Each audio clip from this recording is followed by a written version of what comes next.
Today, we're going to decode one of the most famous teaching methods in history and really the story that kicked it all off.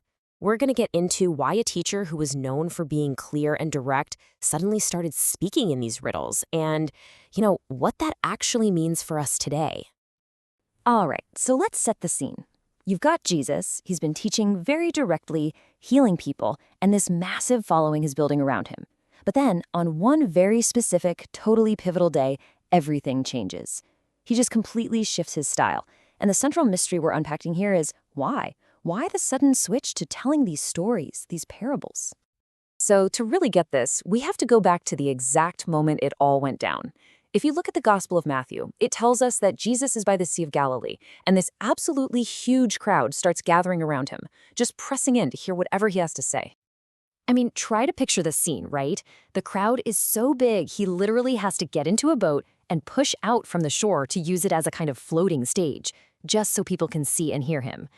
And it's right there, at what seems like the peak of his popularity, that he decides to change everything. He stops speaking plainly and just starts telling stories. Now, this change was so abrupt, so confusing, that even his own disciples, the guys who followed him everywhere, they had to pull him aside and ask, "Hey, what's going on?" Their question, "Why are you speaking to them in parables?" is really the key that unlocks this entire chapter of his ministry.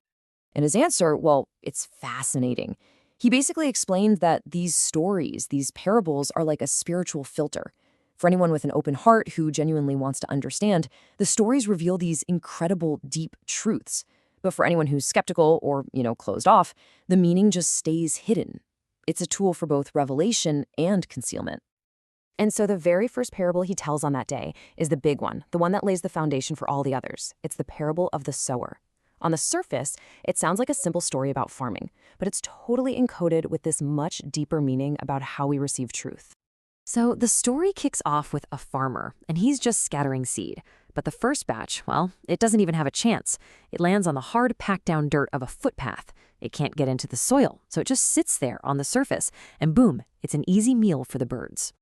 Okay, so the next batch of seed lands on rocky ground. You know the type. Just a thin layer of soil right on top of bedrock. It sprouts super fast. It looks really promising at first. But because there's no depth for roots to grow, the second the hot sun comes out, that little plant gets scorched and just withers away. Then you've got the third batch of seed. This one falls among thorns. Now this seed actually does grow, and it even develops roots. The problem here isn't the soil itself. It's what's already in the soil with it. The weeds and thorns, they grow up right alongside it and just completely choke it out, making it totally unfruitful. But then there's the seed that lands on good, cultivated soil. And here, the outcome is completely different. This is the only soil that produces a harvest. And we're not talking a small one. It's this abundant, multiplying harvest, yielding 30, 60, even 100 times more than what was planted. And he wraps up the story with this really cryptic phrase, "He who has ears, let him hear." It's an invitation, but it's also a challenge. He's basically saying, hey, there's a lot more to the story than just farming. Are you listening closely enough to get it? So what did it all mean? Well, later on, when they're in private, his disciples ask him to explain it. And this is the big reveal, right? This is where Jesus gives them, and by extension us, the key to decode this whole thing.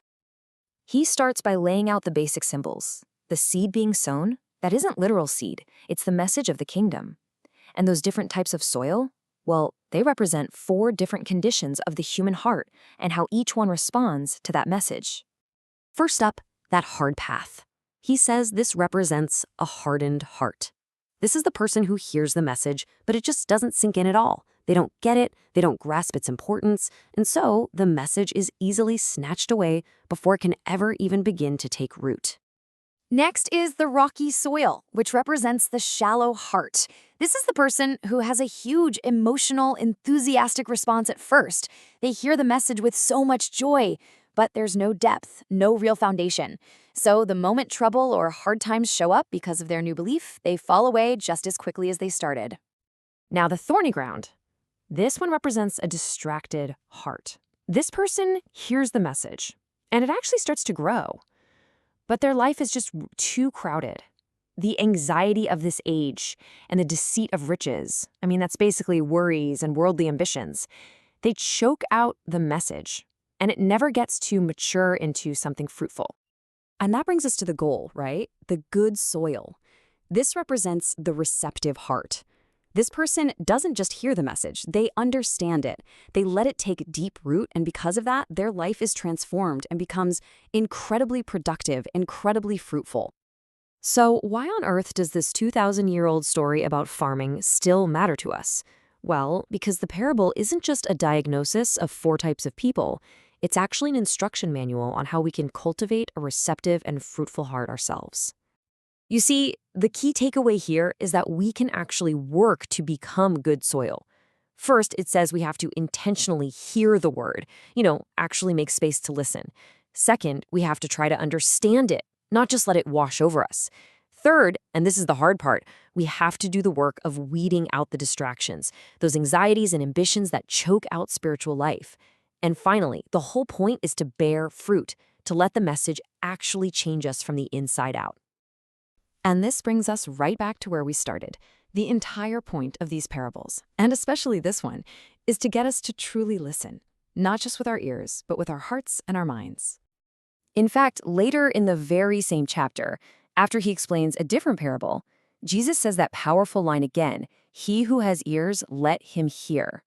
It's this recurring theme, this constant reminder.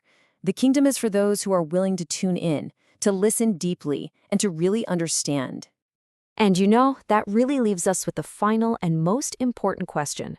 This isn't just some ancient story, it's a mirror. When you reflect on your own life, on your own heart, what do you see? When the seed of the word is sown, what kind of soil will it find in you?